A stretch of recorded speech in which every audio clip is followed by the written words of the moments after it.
All right, so for writing the exponential function based off a table, it is very similar to the geometric sequence formula that we used in class. But in fact, it's a little easier because there's no n, so you don't have to do a sub n and do whatever n is minus 1, and which we'll see later on. It's actually a little simpler. All that you really need to do is figure out what the first term is in your table and what the changes are occurring. So if you look here, I've already got started here. Notice that I only care about the y's here. So what is y doing? So x is moving by 1, which is important, but you'll notice that I think on your test as well, the tables always move by 1 on x, so that's why we're ignoring it for now. And we're only worried about x because it seems to be changing by a factor of something. This isn't changing by, you can't multiply anything by 0 to get 1. So it's just kind of increasing here, so we're not paying attention to x. But y is multiplying by 2 each time. So just like in our geometric sequence equation, a n equals a sub 1.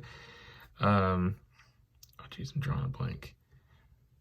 Times, so it's times r raised to the n minus 1 power. So this is the one where if we had a sub n and n in my table, then I would use this one. But since I don't have n anywhere in my variables that I'm given, I have x and y, there's actually an easier equation for it. It's actually y equals a sub 1 times r to the x power. So in other words, all I need to know is the first term and what it's changing by, the ratio. So for this one, the first term, when x is 0, the first term is 3. So y equals 3 times, and r here is the rate at which it's increasing on y. Remember, I only care about y. So it's multiplied by 2, so r is 2 raised to the x power. And this is the exponential function. Now, I'm pretty sure you'll never see it written like this. It's actually written like y equals 3